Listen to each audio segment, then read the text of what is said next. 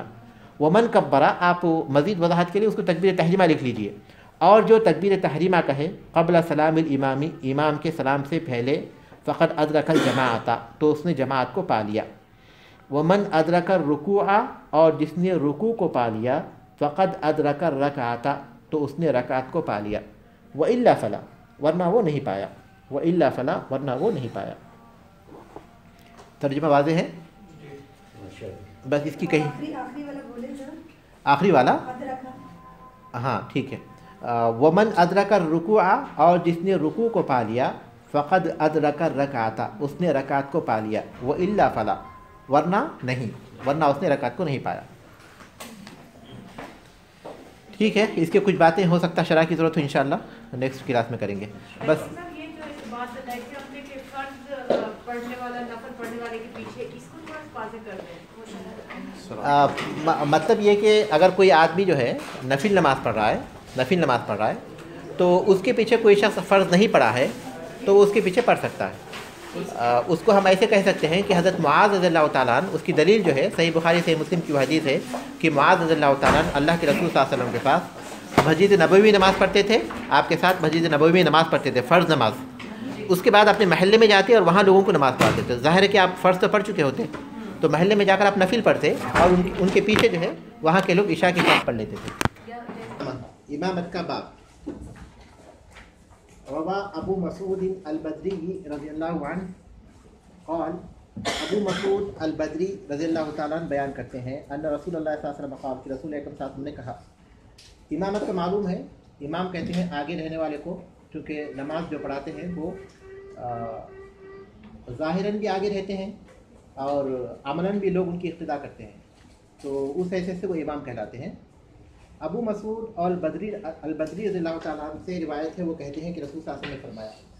ابو مسعود البدری بدر میں انہوں نے شرکت کی تھی، بظاہر نام سے ایسے ہی لگتا ہے، لیکن انہوں نے بدر میں شرکت نہیں کی تھی، بلکہ وہ بدر کے ایک چشمے کے پاس انہوں نے قیام کیا تھا، تو اس لیے البدری کے نام سے معروف ہوئے، کیونکہ اس وقت وہ چھوٹے تھے۔ ان کا نام عقبہ بن عمرو انصاری ہے، اور انہوں نے کوفے میں سکونت اختیار کی اور وہیں ان کا انتقال ہوا۔ وہ کہتے ہیں کہ یؤم القوم اقرؤہم لکتاب اللہ، قوم کی امامت کرے گا یا لوگوں کی امامت کرے گا کتاب اللہ کو سب سے زیادہ پڑھنے والا یا کتاب اللہ کو سب سے زیادہ جاننے والا۔ یؤم القوم اقرؤہم لکتاب اللہ، قوم کی امامت کتاب اللہ کو سب سے زیادہ جاننے والا یا اسے پڑھنے والا کرے گا۔ فَإِن كَانُوا فِي الْقِرَاءَةِ سَوَاءً، اگر وہ پڑھنے میں، قرآن پڑھنے میں برابر ہوں، فَعَلَمُهُمْ بِالسُّنَّةِ، تو سنت زیادہ جاننے والی امامت کریں گے۔ فَإِن كَانُوا فِي السُّنَّةِ سَوَاءً، اگر وہ سنت کے جاننے میں برابر ہوں، فَأَقْدَمُهُمْ ہجرتاً، تو ان میں پہلے ہجرت کرنے والے امامت کریں گے۔ فَإِن كَانُوا فِي الْهِجْرَةِ سَوَاءً فَلْيَؤُمُّهُمْ أَكْبَرُهُمْ سِنًّا، اگر وہ ہجرت میں بھی برابر ہوں تو ان میں بڑی عمر والے امامت کریں گے۔ تو اس حدیث سے امامت کے سلسلے میں امامت کے کون مستحق ہیں ان کی ایک ترتیب معلوم ہوتی ہے۔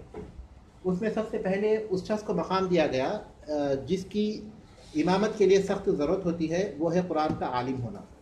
حدیث کے جو الفاظ ہیں اقرؤہم لکتاب اللہ، کتاب اللہ کا زیادہ پڑھنے والا، تو اس سے مراد زیادہ حفظ کرنے والا، جو زیادہ پاروں کا یا زیادہ صورتوں کا یا زیادہ آیتوں کا حافظ ہے وہ مراد ہے، یا اچھی طرح پڑھنے والا مراد ہے، قرآن کو زیادہ اچھی طرح پڑھنے والا مراد ہے، یعنی زیادہ قرآن کو پڑھنے والا، اسے یاد کرنے والا ہو، یا پھر جو ہے اس کو حفظ کتنا بھی ہو، تھوڑا بہت ہو لیکن وہ اچھی طرح پڑھتا ہو۔ دونوں میں کون مراد ہے اس سلسلے میں اختلاف ہے، کیونکہ الفاظ میں دونوں کا احتمال پایا جاتا ہے۔ اگر کوئی ایسا شخص ہو جو قرآن اچھی طرح پڑھنا بھی جانتا ہو اور اسی طرح وہ حفظ بھی زیادہ رکھتا ہو، تو بغیر کسی شبہ کے وہ مقدم ہوگا، بغیر کسی شبہ کے وہ مقدم ہوگا۔ اگر دونوں بھی اچھا پڑھتے ہوں تو ان میں جو زیادہ حفظ رکھتا ہو وہ مقدم ہوگا، اس میں بھی کوئی شک و شبہ نہیں ہے۔ تو بہرحال دونوں کی رعایت کی جائے زیادہ بہتر ہے۔ اگر دونوں کی رعایت کرنا مشکل ہو کیونکہ دونوں حافظ ہوں تو اس میں اس کو ترجیح دی جائے گی جو حافظ ہونے کے ساتھ اچھی طرح پڑھنا بھی جانتا ہو۔ تو جی کوئی حرج نہیں، اگر وہ جو ہے تمیز کی عمر کو پہنچ چکا ہے، 7 سال سے اگر بڑی عمر کا ہے تو نوافل میں خاص طور پر کوئی حرج نہیں ہے. اور فرائض میں اگر لوگوں میں بڑے لوگوں میں اگر کوئی نہیں ہے تو اس صورت میں کوئی حرج نہیں ہے فرض کے لیے. اچھا اگر وہ قرآن پڑھنے میں برابر ہوں، قرآن کے تجوید کے لحاظ سے بھی، ترتیب کے لحاظ سے بھی اور حفظ کے لحاظ سے بھی، تو اس کے بعد ان میں جو سنت کا زیادہ جاننے والا ہے اس کو آگے بڑھایا جائے گا، اسے امامت کا موقع دیا جائے گا. کیونکہ جو سنت کا جاننے والا ہے اس کا مفہوم یہ ہے کہ نماز کے احکام کو وہ دوسرے کے مقابلے میں زیادہ جانتا ہے. نماز کے احکام، جس چیز جو عبادت وہ انجام دینا چاہتا ہے اس کے احکام زیادہ جانتا ہے، اس لیے اس کو مقدم کیا جائے گا. اگر وہ سنت میں بھی برابر ہوں تو ان میں جو ہجرت میں آگے ہے اس کو مقدم کیا جائے گا. اب ہجرت کا تو موقع نہیں، کیونکہ رسول اللہ نے فرمایا کہ لا ہجرت بعد الفتح ولکن جہاد ونیہ، فتح مکہ کے بعد ہجرت نہیں ہے. اب اس کا مفہوم یہ ہے کہ مکے سے مدینے کی ہجرت نہیں ہے یا مکمل طور پر ہجرت کا حکم نہیں ہے، اس میں بھی اہل علم کا اختلاف ہے. لیکن ظاہر ہے کہ ہجرت میں مقدم کیا جائے گا. اس کی وجہ یہ ہے کہ جو آدمی پہلے ہجرت کیا وہ احکام کے مقابلے میں، وہ احکام کے بارے میں بھی زیادہ جاننے والا ہوگا اس سے جس نے بعد میں ہجرت کی، کیونکہ وہ پہلے رسول صلی اللہ علیہ وسلم کے پاس پہنچا اور رسول صلی اللہ علیہ وسلم کی صحبت اختیار کی. تو اس وجہ سے بھی، اور عمل صالحیت میں بھی، نیک اعمال میں بھی وہ اس سے بڑھ گیا، تو اس لیے اس کو مقدم کیا جائے گا. اگر وہ ہجرت میں بھی آج کل کوئی گورنمنٹ اس طرح مسلم گورنمنٹ ہو جائے جو شریعت پر احتمال پایا جاتا ہے اس کا بھی، اگر شریعت پر عمل کرنے کے بعد جو ہے اس کو نکال دے. اگر ہمارا ملک تو خود ہجرت کی اجازت دے گا ہی نہیں. ہمارا ملک یعنی اینی کنٹری، جی ہاں، یعنی دنیا کے دوسرے کسی ملک سے جہاں مسلمان مظلوم ہوں، اگر وہاں چھوڑنے پر مجبور ہو گئے، کسی ملک میں جمع ہو گئے اور وہاں وہ لوگ جمع ہوئے اور وہاں ان کو جو ہے نماز پڑھنے کے لیے موقع آیا اس طرح کا، تو یہ بات اس میں ہو سکتی ہے. اگر ہجرت میں بھی برابر ہوں تو پھر اس کو مقدم کیا جائے گا جو عمر میں بڑا ہو. لیکن ایک حدیث سے معلوم ہوتا ہے کہ جو اسلام لانے میں پہلے ہو. ایک حدیث کے الفاظ یہ ہے کہ اقدمہم فی المن، اسلام جنہوں نے پہلے لایا ہو، اس قدیم الاسلام، ان میں جو قدیم الاسلام ہے ان کو مقدم کیا جائے گا. اگر اس میں بھی برابر ہوں تو عمر کا لحاظ رکھا جائے گا، یعنی قرآن کے پڑھنے میں بھی برابر ہیں، سنت کے جاننے میں بھی برابر ہیں، ہجرت میں بھی برابر ہیں اور اسلام میں بھی وہ لوگ برابر ہیں. تو اس صورت میں اس کو مقدم کیا جائے گا جو کہ عمر میں بڑا ہو. ولا یؤمن الرجل فی بیتہ ولا فی سلطانہ، آدمی کی امامت نہیں کی جائے گی اس کے گھر میں اور نہ اس کے ولایت کے مقام پر، اس کے ولایت کے مقام پر جہاں وہ ولی ہے، جہاں وہ اس کی حکومت ہے. اس کا مفہوم یہ ہے کہ اگر کوئی شخص کسی کی زیارت کے لیے اس کے گھر کو جائے اور اتفاق سے نماز کا وقت ہو جائے اور وہ نماز پڑھنا چاہیں، کیونکہ ظاہر ہے کہ مساجد ہر جگہ قریب نہیں ہوتی. جب مسجد قریب ہے اور اذان کی آواز آ رہی ہے تو مردوں کے لیے فرض ہوگا کہ مسجد کو جائے، اپنے گھر میں نہیں پڑھے. لیکن کسی ایسے مقام پر وہ لوگ ہیں جیسے کہ بر میں ہے، باہر کسی مقام پر گئے ہوئے ہیں تو، یا سفر میں ہے، سمجھیے سفر میں ہے، نماز پڑھنا چاہتے ہیں، تو ایسی صورت میں نہیں، یہاں وہ مفہوم نہیں ہے. یہاں مفہوم یہ ہے کہ کسی کے گھر میں ہم گئے، کسی کے گھر میں گئے اور وہاں نماز پڑھنا چاہیں تو جو مہمان ہے وہ امامت نہیں کرے گا. آدمی کی امامت نہیں کی جائے گی اس کے گھر میں، بلکہ جو صاحب بیت ہے وہ امامت کرے گا. صاحب بیت کا حق ہوگا وہ امامت کرے. اسی طرح میزبان نہیں، اسی طرح جو بادشاہ ہے یا ولی ہے یا پھر حاکم ہے یا پھر جو ہے مسجد کا امام ہے، تو اس کے ہوتے ہوئے دوسرا امام امامت نہیں کرے گا. آدمی کی امامت نہیں کی جائے گی اس کے گھر میں اور اس کی حکومت کے مقام پر، اس کی ولایت کے مقام پر. تو جو مقامی آدمی ہے، اس گھر کا مالک ہے، صاحب بیت ہے، میزبان ہے یا پھر وہاں کا بادشاہ ہے یا پھر جو بھی اس کا مقام ہے، تو وہ آگے بڑھے گا اور اسی کی امامت کی جائے گی. ولا یجلس علی تکریمتہ الا باذنہ، اور اس کی عزت، یعنی کہ یہ کہیں گے کسی کے گھر میں امامت نہیں کرے گا نا. سر یہ کہہ رہے ہیں اپنے گھر میں نا، تو اگر وہ دوسرے کے گھر میں جا رہا ہے تب تو کر سکتا ہے، وہ دوسرے کے گھر میں جا رہا ہے نا، دوسرے کے گھر میں جائے گا تو دوسرا امامت کرے گا، یعنی گھر والا امامت کرے گا. وہ بندہ نہیں کرے گا جو جا رہا ہے، نہیں کرے گا، نہیں، اس کا حق ہے، گھر والے کا حق ہوگا. بعد میں جائیں گے اس پر، پہلے مسئلے کو سمجھ لیجیے. پہلے مسئلہ یہ ہے کہ آدمی کی امامت اس کے گھر میں نہیں کی جائے گی. مطلب کچھ لوگ کسی سے ملنے کے لیے گئے، نماز کا وقت ہو گیا، نماز پڑھنا چاہیں تو جو لوگ آئے ہوئے ہیں ان میں سے کوئی امامت نہیں کرے گا، بلکہ صاحب گھر والا جو ہے اسی کو امامت کرنے کا حق ہوگا. وہ مقدم ہوگا امامت کسی سے لے کر، وہ امامت کرے گا. اسلامی تاریخ میں ہم دیکھتے ہیں کہ جتنے بادشاہ تھے وہی نماز پڑھاتے تھے. اسی طرح ہم کہہ سکتے ہیں کہ جو بھی ولی ہے جیسے حاکم ہے وہ امامت کرے گا. اسی طرح مسجد کا امام ہے، مقامی امام ہے، وہ امامت کرے گا, دوسرے لوگ آگے نہیں بڑھیں گے. ٹھیک ہے. اچھا, یہ قاعدہ عام ہے, اور اس میں مستثنا ہے اس حالت میں جب کہ گھر والا جو شخص ہے وہ امامت کے احکام کو نہیں جانتا ہو, یا قرآن حفظ نہیں کرتا ہو, قرآن اچھی طرح نہیں پڑھ سکتا ہو, تو اس صورت میں دوسرا آدمی آگے بڑھے گا نماز پڑھانے کے لیے, چاہے وہ مہمان ہو.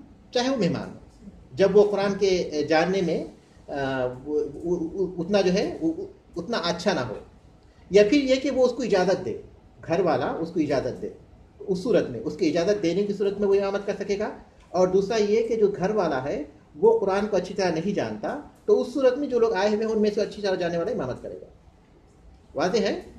کیسے جانیں گے کہ یہ جانتا ہے یا نہیں؟ دوست صحابہ ہم لوگ جانتے ہیں, ایک دوسرے سے ملتے ہیں تو جان لیتے ہیں, اس وقت کی بات ہے. آپ نہیں جانتے تو بات الگ ہے, پوچھا جائے گا اگر نہیں جانتے, ورنہ عام طور پر تو لوگ ملتے ہیں تو جانتے ہیں ایک دوسرے کو, تو اس کی بنیاد پر یہ احکامات ہیں. مثلا ابھی ہم مسجد میں نماز پڑھے, جماعت ہو گئی, اب ہم لوگ بہت سارے آدمی گئے ابھی بعد میں, پھر کیسے امامت کے لیے کون جائیں گے؟ اصول تو یہی ہونا چاہیے. آپ اس کی شکل و صورت سے بھی پہچان سکتے ہیں, اگر نہیں تو جو ہے اس کو بھی خیال رکھنا چاہیے کہ وہ کچھ جانتا ہے نہیں جانتا. اگر زیادہ نہ بھی جانتا ہو تو کم سے کم اتنی صلاحیت اس کے پاس ہونی چاہیے کہ قرآن کو صحیح طور پر پڑھ سکے اور امامت کے کچھ بنیادی احکام سے آتے ہوں. اتنا تو ہونا ضروری ہے. ایک دو بار ایسے ہوا کہ ہم نے میزبان ہے تو اس کا فرض ہے کہ نماز پڑھائے.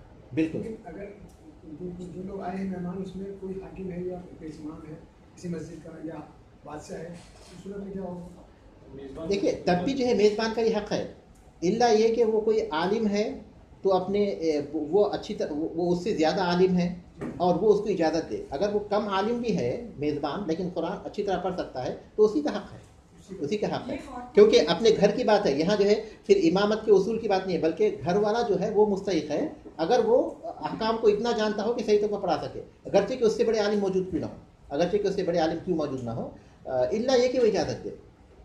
ولا یجلس علی تکریمتہ الا باذنہ, اور اس کے عزت والی جگہ پر, یعنی جو اس کی سیٹ ہے بنیادی جہاں وہ بیٹھتا ہے, مجلس ہے, اس کی اپنی خاص سیٹ ہے, وہ اس کے گویا اس کی تکریم, وہاں تکریم کی نشانی ہے اس کی, تو اس کی جگہ پر نہیں بیٹھیں گے مگر اس کی اجازت سے. ولا یجلس علی تکریمتہ, اور اس کی عزت افزائی کی جگہ پر اور اس کی تکریم کی جگہ پر نہ بیٹھے مگر اس کی اجازت سے. کوئی مہمان جائے تو جو جگہ میزبان کی ہے اس پر نہ بیٹھے مگر یہ کہ وہ اجازت دے. یہ آداب ہیں, اس سے ظاہر ہے کہ آپس میں ایک دوسرے کا خیال رکھنے, ایک دوسرے کے ساتھ الفت محبت, ان تمام چیزوں کا خیال ہوتا ہے, ورنہ دلوں میں برائی پیدا ہونے کا امکان ہوتا ہے. وقال لمالک ابن الحویرث, رسول اکرم صلی اللہ علیہ وسلم نے مالک ابن حویرث سے کہا, مالک ابن حویرث سے کہا. مالک ابن حویرث یہ رسول اکرم صلی اللہ علیہ وسلم کے پاس آئے تھے, آپ اپنے مقام سے, اور پھر جو ہے اس میں آپ صلی اللہ علیہ وسلم نے ساتھ رہے 19 دن یا 20 دن, اور بہت سے احکام وہ سیکھے اور وہ واپس ہو رہے تھے. تو اس وقت آپ صلی اللہ علیہ وسلم نے ان سے, وہ صاحبہ اور ان کے ساتھی تھے, وہ اور ان کے ساتھی آئے تھے, ان سے کہا, کیا کہا جب وہ جا رہے تھے تب کہا, اذا حضرت الصلاۃ, جب نماز کا وقت ہو جائے, فلیؤذن احدکما, تو تم میں سے کوئی ایک اذان دے, ولیؤمکما اکبرکما, اور تم میں جو بڑا ہے وہ امامت کرے. تو اس حدیث سے عمر میں جو شخص بڑا ہے اس کو امامت میں مقدم کیا جائے گا, اس کو امامت میں آگے بڑھایا جائے گا, یہ بات معلوم ہوتی ہے. اس کی وجہ یہ کہ وہ کانت قراءتہما متقاربہ, ان کی جو قراءت تھی, ان کے جو قرآن تھا وہ قریب قریب برابر تھا, تو دونوں قراءت میں برابر تھے, تو اس لیے اب کس کو ترجیح دی گئی؟ جو عمر میں ہے. تو اس حدیث سے یہ بات معلوم ہوتی ہے کہ جو عمر میں بڑے ہوں گے اس کو امامت کے لیے مقدم کیا جائے گا. اس کے بعد ولا تصح الصلاۃ خلف من صلاته فاسدۃ, اور نماز صحیح نہیں ہوگی اس شخص کے پیچھے جس کی نماز فاسد ہو. کسی آدمی کے بارے میں ہمیں معلوم ہے کہ اس نے وضو نہیں کیا, ہمارے سامنے ہی ایک آدمی جو ہے گیا حمام کے لیے, واپس آیا اور وضو نہیں کیا, اور وہ نماز پڑھا رہا ہے, تو اس کے پیچھے نماز نہیں پڑھیں گے. ولا تصح الصلاۃ, نماز صحیح نہیں ہوگی خلف من صلاته فاسدۃ, اس شخص کے پیچھے جس کی نماز فاسد ہے, کیونکہ بغیر وضو کی نماز صحیح ہے یا فاسد ہے؟ فاسد ہے, تو اس کے پیچھے نماز صحیح نہیں ہوگی. الا لمن لم يعلم بحدث نفسه, نہ تو وہ نماز اس کے لیے صحیح ہوگی, نہ ہی اس کے پیچھے دوسرے پڑھنے والے کے لیے صحیح ہوگی, خود اس کے لیے بھی صحیح نہیں ہوگی, مگر یہ کہ جو نہیں جانتا اپنے ناپاکی کی حالت کو. الا لمن لم يعلم بحدث نفسه, جو اپنے نفس کی ناپاکی کو نہیں جانتا, بھول گیا. ایک آدمی کا وضو ٹوٹ گیا تھا, لیکن وہ بھول گیا کہ اس کو وضو کرنا ہے, اور اس نے نماز پڑھا دی. ٹھیک ہے، اس مسئلے کو اچھی طرح سمجھ جائیے کیونکہ یہ مسئلہ پیش آ سکتا ہے انسان ہونے کے ناطے. تو اس میں ایک شخص وہ ہے جو کہ نماز پڑھاتا ہے اور دوسرے وہ ہیں جو نماز پڑھتے ہیں. اور جو نماز پڑھاتا ہے اس کو وضو کرنا فرض ہے، لیکن وہ بھول گیا اور بغیر وضو ہی کہ اس نے نماز پڑھا دی. اور دوسرے جو لوگ ہیں اس کے پیچھے نماز پڑھ رہے ہیں ان کو بھی نہیں پتہ کہ اس کو وضو کرنا ہے. تو ایسی صورت میں جو نماز پڑھا رہا ہے اس کو نماز پڑھنے کے بعد یاد آ گیا کہ اس نے وضو نہیں کیا تھا، تو وہ نماز لوٹائے گا، لیکن مقتدی نماز نہیں لوٹائیں گے. مقتدیوں کی نماز صحیح ہوگی لیکن امام کی نماز صحیح نہیں ہوگی. لیکن مقتدیوں کو اگر پہلے سے معلوم ہے تو نہیں پڑھیں گے، اور اس شخص کو بھی یہ علم ہے کہ وضو نہیں کیا ہے، وضو کرنا ضروری ہے تو نہیں پڑھے گا ورنہ گنہگار ہوگا. بلکہ بعض علماء کہتے ہیں کہ وہ مرتد ہو جائے گا کیونکہ واضح طور پر وہ مخالفت کر رہا ہے قرآن کی، بغیر وضو کے پڑھ رہا ہے، بغیر وضو کے پڑھا رہا ہے، تو اس کے لیے تو جائز نہیں. اور جو جانتے ہیں کہ وضو نہیں ہے ان کو بھی جائز نہیں کہ اس کے پیچھے پڑھے. لیکن وہ خود نہیں جانتا کہ اس کو وضو کرنا ہے، اور مقتدی جو ہے وہ بھی نہیں جانتے کہ انہیں امام کو وضو کرنا ہے اور وہ وضو نہیں کیا ہے، اس کے پیچھے نماز پڑھ لے اور پھر نماز کے بعد اس کو یاد آئے تو کیا ہوگا، کیا حکم ہوگا؟